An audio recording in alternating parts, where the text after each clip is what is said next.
Dude, I heard they're coming out with a new Mario title. You'll never guess what it's called. Yeah, what is it?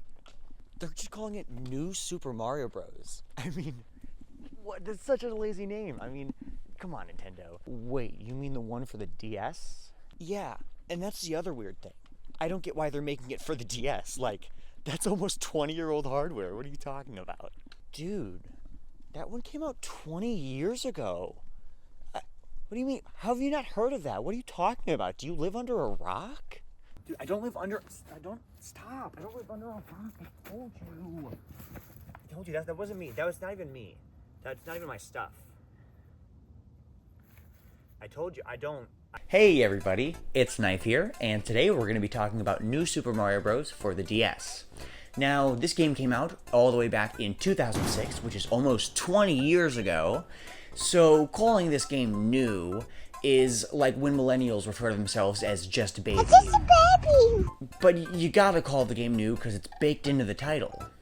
And at the time, the title was really fitting. I mean, it was new. It was the first 2D Mario platformer in 14 years, with the last one being Mario Land 2, the 6 golden coins, which, I mean, admittedly is fun, but after 14, I mean, that came out on the Game Boy. So, this game is the first in the new Super Mario Bros. Series, which spans over about 7 games, and by the 7th game, the new is very, very old. But not in 2006. Back then, it was so exciting. And I mean, I would know. I was 3 years old. It featured 3D graphics and a 2D locked side-scrolling camera, which led to many possibilities, such as being able to heavily interact with the world around you. So, the story starts off with Mario and Peach walking on a nice, beautiful sunny day in a big, beautiful open field right near Peach's castle. And while they're taking their leisurely stroll, Mario notices a big thunder and lightning cloud over Peach's castle. He sees people running out in a panic, and like the hero he is, he runs down to save the day. But this was all a ploy by none other than Bowser Jr. to kidnap Peach while you weren't looking. When you come back, some antics ensue, and he ends up stealing Peach, and this leads you to heading to World 1. So, each world in this game has a theme, and the theme of this level is Grassy Plain. Now, I would say the first 2 levels in World 1 are very similar to the first 2 levels of the original Super Mario Bros. I mean, they're easy levels, so anyone who's new to the game can get a sense of the controls somewhat easily. And B, it kind of harks on the nostalgia for anyone who hasn't played Mario in a while and is coming back with this being their first game in years. In each level, there are 3 golden star coins to collect. Now, they're not really super important to beating the game, but you can use them to unlock secret levels and mushroom houses. So these mushroom houses include a 1-up house, a power-up house, and a giant mushroom house. Another cool thing about these houses is Toadsworth is here. Remember the guy from Super Mario Sunshine? Remember him? That guy! As you're going through each level, you'll notice on the bottom screen, there is a little mini-map that tracks your progression through the level. There is also a little slot that holds an extra power-up, which you can use at any point in the level. It floats right above your head, and then it comes down, and then you have the power-up. Speaking of power-ups, there are 3 new ones, with the first being the Mega Mushroom, which, as you'd expect, makes you a giant, and you're indestructible, and you kill everything in your path, you destroy everything in your path, and if you fill up that little bar at the top, then you'll get some 1-ups. The second is the Mini Mushroom, which, again, as you'd expect, makes you very tiny. You die in 1 hit, and you are very floaty. There are a lot of secrets in the game for which you need to use the Mini Mushroom just because it adds that extra challenge. The last is probably my favorite power-up in any 2D Mario game, and it is the Blue Shell. The blue shell, it's blue. I mean, it's a shell. You go fast with it. What more do you want? Halfway through each world, there is a tower. Now, these towers are usually harder than most other levels and contain a fight with Bowser Jr. at the end. At the end of each world is a castle, and the castle in World 1 holds a fight with Bowser. I gotta be honest with you, this is a pretty easy fight. You just run under him, you hit the switch, and he's dead. Once you beat Bowser, you head in the next room to save Peach, but Bowser Jr. already has her captive again and runs off to the next world. World 2 is a desert theme, and paired with the banger levels is a banger soundtrack. I mean, come on, let's give this a listen.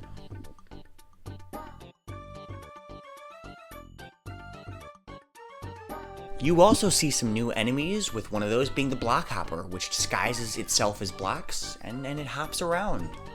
A level I want to take note of is the sewer level. Now, I gotta be honest, I never really understood why they had a sewer level in the desert world in the first place. I mean, I don't really know where it would have fit. Maybe, I don't know, maybe in like the 6th world or something. But regardless, I do think that it is a very cool level, and I really like all of the flip gates, where you have to kind of think of which direction to go, especially if you're trying to get all the gold coins. So the castle is both inside and outside this time around, which is pretty cool. But at the end, you're not facing Bowser again like normal. You're facing a new enemy called Mummy Pokey. Now, this also is a pretty simple boss fight. All you have to do is jump on his head 3 times, and you win and go on to the next world. And it's the same thing as last time. Bowser Jr. has Peach, he's running away. But if you beat him with the mini mushroom, you see that little hole there? That little mini mushroom Mario-sized hole? That's for you. That's your hole. Come on, just feel like a little guy. Little guy that goes. So the third world is beach themed. And of course, we start off with a water level. Now, something I did forget to mention is the water levels aren't as bad if you have the blue shell, because you're faster. But they're still kind of bad, because they're water levels. I mean, they just suck. There's some new enemies, like the Big Cheep Cheep or the Splunkin. And the Cheep Chomp is back from Super Mario 64, but this time with a revamped look, and he still eats ya. This time he's my favorite color, though. He's purple. Growing up, I actually just couldn't get past the levels that had Cheep Chomp in them. So I ended up going to the 4th world instead, and I couldn't do it, dude. And granted, I mean, as a child, it was hard to do anything, because I mean, I was really bad at video games. But yeah, I remember so many times, I can picture it so vividly in my mind, all the times, like sitting in the back of my dad's car, or like, I don't know, sitting on the couch, and just dying to that stupid fucking purple fish over and over and over again. Oh my god, So, the Middle Castle actually introduces a feature that is new to the Mario series at the time, but is then in the rest of the new Super Mario Bros. Games, and it's in a lot of places after that. And it is these little chain fence walls, and being able to kind of hit them and climb behind them. Now, this is able to work because, again, everything is in a 3D environment with the camera just stuck to a 2D perspective. This world also introduces boo houses, which are a new kind of level that flip logic on their head, and they're all spooky and scary. There's also the added challenge of not being able to see your minimap, so you have no idea if you're making forward progress or not, and sometimes you're not. I'll be honest, the ending castle of this world isn't really anything to write home about. It's just filled with like spiky pillars and a little bit of water. And I gotta be honest, I mean, you have a water world. I mean, at this point, just go all the way and make the castle a water castle. I mean, they did it in New Super Mario Bros. Wii, but I don't know why they didn't do it in that one too. And there's a glorified Cheep Chomp. That's the boss. I mean, it just kind of looks ill. That's it. Same shtick. You beat the boss, you run into the next room, and Bowser Jr. skedaddles his took us away. World 4 is swamp themed, with this purple toxic goo that kills you immediately on impact. It doesn't matter if you have a fire flower, or I believe even an invincible star. This kind of works like lava, where it's just if you touch it, game over, back to the start.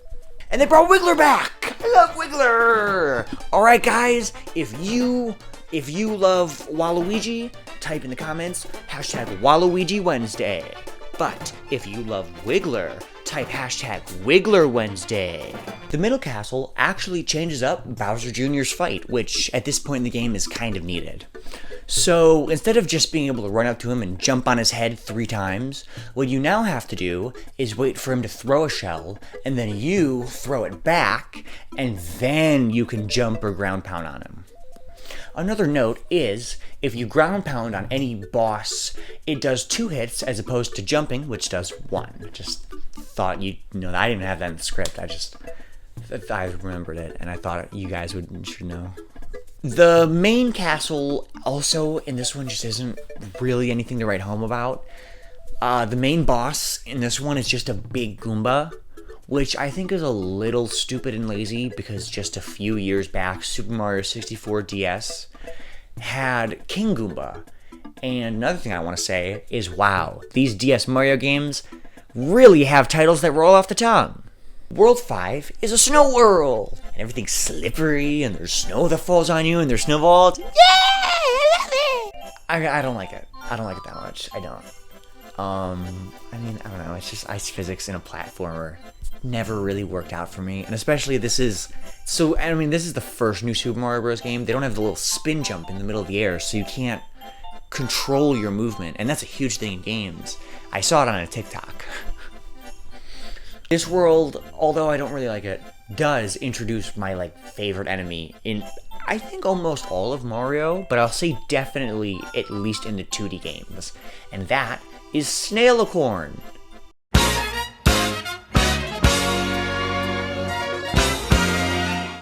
Look at him. So, Snailicorn is beautiful. He's stunning. He's gorgeous. I mean, look at the horn, look at the snail. And he's only in this game. Not even in the new Super Mario Bros. Series. He's just in this game. Hashtag free Snailicorn till it's backwards. So, this world's castle is all ice. It's pretty much all ice, so there's that. Shocker. But the cool thing is that the boss is Petey Piranha. That's pretty cool. He was in Mario Sunshine, guys. They actually have a few characters from Mario Sunshine in this game. But they kind of started to bring him back, but they forgot about him or just didn't care about the Mario Sunshine characters for a while, like the Pianta or Toadsworth or Petey Piranha. I think they're all really cool characters. I mean, I guess they brought kind of it's like a baby piranha back in Mario Galaxy, but whatever. Off track. And just like in World 2, if you beat this castle with a mini mushroom, then you go on to World 7. So World 6 is this rocky mountain cliff theme. I don't really know how to describe it. And I don't really know why, but it's definitely my favorite. Yeah, I can't really pinpoint why, in all honesty. I mean, the levels are pretty fun. It's not like the levels are my favorite in the whole game or anything. I guess, yeah, I really like the ledges. For some reason. They're really fun to climb around. Everything feels a lot more monotone in this world. And I think a big part of that is just because they chose really monotone enemies as well. I mean, there's chain chomps, there's bullet bills. There are 2 middle castles in this world for some reason. I don't really know why. And both feature Bowser Jr. still, and they're pretty easy. Main castle this time features a Monty Mole that comes out of a tank, and I'm sure I love the Monty Tank! It's so creative! I love it so much. Jump on the hatch 3 times. You must jump on the hatch 3 times. I love the Monty Tank. Monty Tank time! On to World 7, and it is a cloud theme. Now, I gotta be honest, I feel like having a world themed as clouds would be pretty difficult to make look good at all, but I mean, it looks at least not boring, that's pretty cool. It's got some cool levels, like the ghost house, or the level where you're going up and you're on this platform that you can control. I always actually kind of like stuff like that.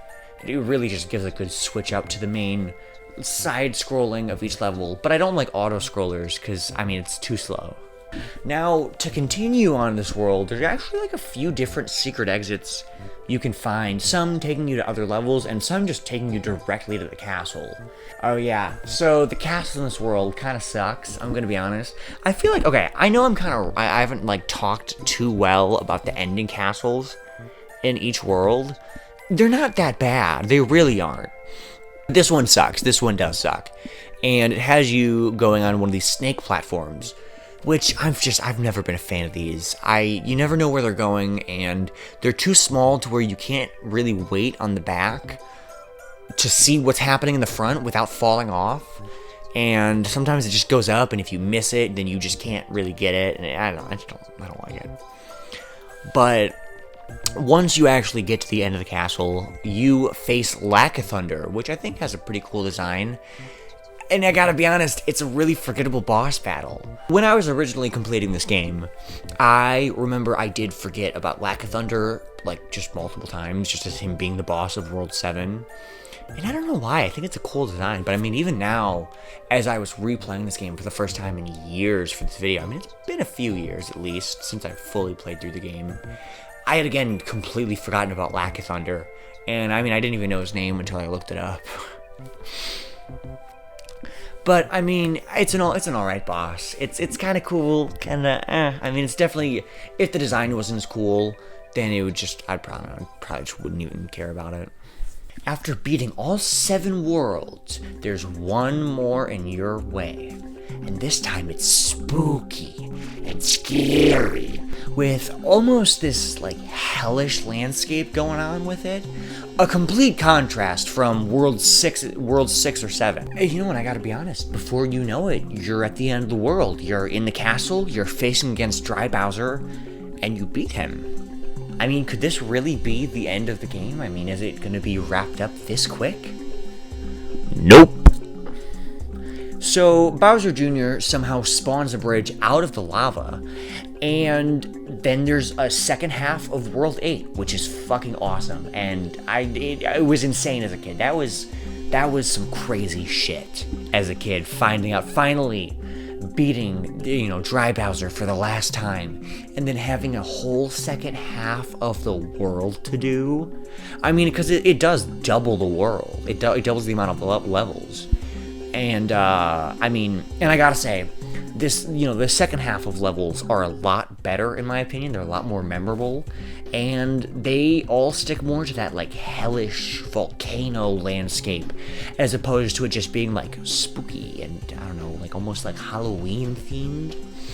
You know, in this second half, there are levels, like, you know, there's a level where you're actually running up an active volcano, and the screen wraps, so, you know, you can be stuck on one side, you run, and you go to the other side so you can go up.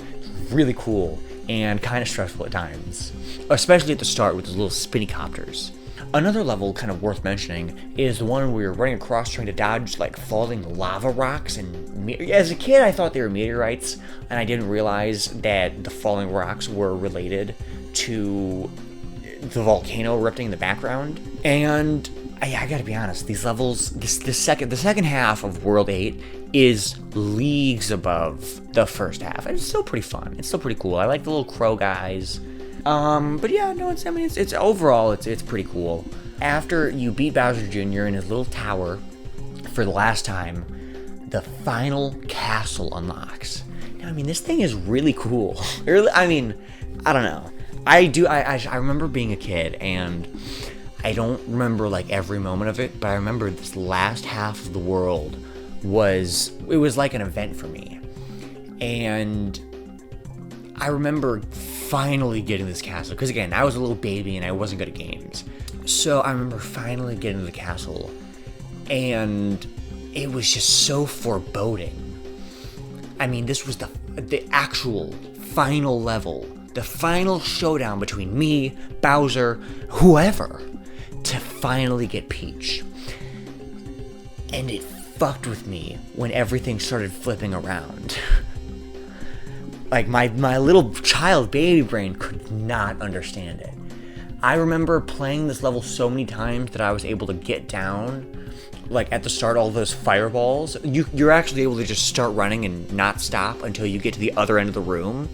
And none of the fireballs will hit you, and I learned this as a kid from playing it so many times and dying so many times. And even then, it took me like 15, 16 tries to actually beat this level. Because, I mean, it's hard, so it's a longer level, it's probably the longest in the game. And you could tell because, I mean, it has 800 seconds now in the timer slot when usually it's 400.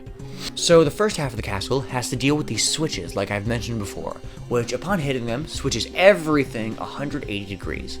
And I mean, this is just classic castle. You got your thwomps, you got your fire bars. I don't think that's what they're called. I think the fire bars are the spinny ones. But you got the fire shooters things. I mean, you got spikes. I mean, it's a castle. It's bricks. It's castle. And Yeah, I gotta be honest, it's pretty difficult. It's gonna take you a few times, most likely. It's most likely gonna take you a few times. The second half of the castle has to deal with these platforms. Now, there are 3 rows to choose from, and you have to choose the right one, or the level will keep looping back on itself. Now, I don't know if this was just purely dumb luck, or I really did remember this. Like, I pulled the memories from 7-year-old me, and I just knew it. But I got past this all, I think, first try, except like the last one. There's only like 3 of them. But I'm pretty sure, maybe like 4.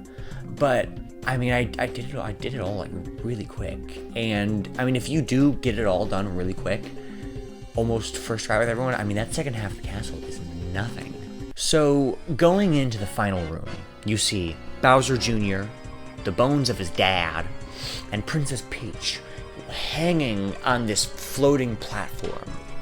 So Bowser Jr. throws the remains of his dead dad into this pot, and out comes a new Bowser, this time ready to fuck your shit up. It is now a fight between Bowser Jr. and Sr., which, in theory, is really cool. In execution, however, Bowser Jr. gets easily killed with fireballs, so if you have a fire flower, or if you can just bring one to the fight, then you're good on that end. And then if you still have, literally, I mean, even if you're Big Mario, as long as you can take one hit, you can run under Bowser, and you can hit the switch, and that's it. That's all. I mean, you win. He falls, you kill him, you kill him dead, you kill him dead. And you win. Peach floats down elegantly, and she gives you a little kiss, and woohoo! Oh, listen, it's easy, but it's not about the destination, right? It's about the journey. And the journey was pretty damn fun. Now, I know I might be a little biased, as, I mean, I've played this game since I was a little baby. But I love this shit, dude. Now, when you compare it to the 6 other new Super Mario Bros. Titles, but as a standalone game, it's so fun. It has just so much character and so much life in it. Each world really does feel like its very own. And, I mean, I just love it. It's fucking awesome. So, for the super secret mode, if you go to the start menu in any world, and then you hit L, R, L, R, X, Y, then you enter the super secret mode.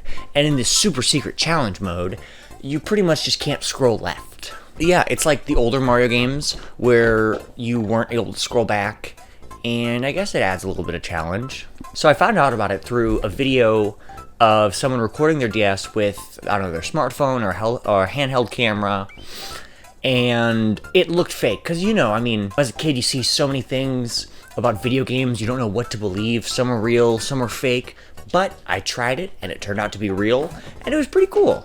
The second thing is that you are now able to play as Luigi. If upon selecting a new save, you hold down L and R, then you can play as Luigi. And the only real ways he's different is that he's a little floatier in his jumps. And the last thing is you get this cool little completion star next to your profile. 3 of these in total. The first being given to you after beating the game, the second star being given to you upon finding all the secret exits and warps, and the third being given to you upon finding and spending all of the star coins. Now, these don't really do much besides being a progress indicator for 100% of the game and giving you some bragging rights, which, I mean, who doesn't love that? So, there are also some other ways to play the game, with probably the biggest of them being the mini-games. Now, there's a whole bunch of mini-games where you use the touchscreen, and some of my favorite are this one, where you roll the snowball down the hill, and I couldn't win, but it was still a lot of fun. And there's also this one where you get all the Marios, jump in. That one's actually kind of difficult, because eventually there's like a bunch of Marios, and it becomes really hard. But the games that are of most note are the tabletop games. Now, these games feature Dapper Luigi, and I mean, look at this guy. He's fucking dripped out head to toe. Now, these minigames take place in a casino with Luigi as your dealer. And besides, I mean, his whole outfit, I mean, he's dripped up to the teeth right there. I have always loved this little casino background, and I always wanted there to be more of it, you know? I wanted to see all the characters, I don't know, playing games or something. I don't know, it looked cool. look cool, like the toads walking around, serving stuff. It's cool. There is also the Mario vs. Luigi game mode. So in this one, you choose as either Mario or Luigi, going up against one other player, trying to see who can get the most stars. But be careful, if you get hit, you'll end up losing your stars. Now, the player with the most stars wins the game. And yeah, that's it. I mean, it's pretty straightforward. I remember playing this a few times with my dad, actually. It was a lot of fun. And, I mean, yeah, it's just they're fun little time waster minigame modes to play, you know, if you don't really want to do anything else, you know, play a different, like, a whole different game, you know, or maybe you just want to take a break from the main story. But yeah, they're just fun little things. The minigames are also found in Super Mario 64 DS. But yeah, that's it. I don't really have anything else to say about the game. I hope they don't make 6 more of these. Spoiler, they do! But yeah, I mean, that's really it. And I guess I'll just leave you with that. I hope you guys have a good one, and bye. Bye-bye.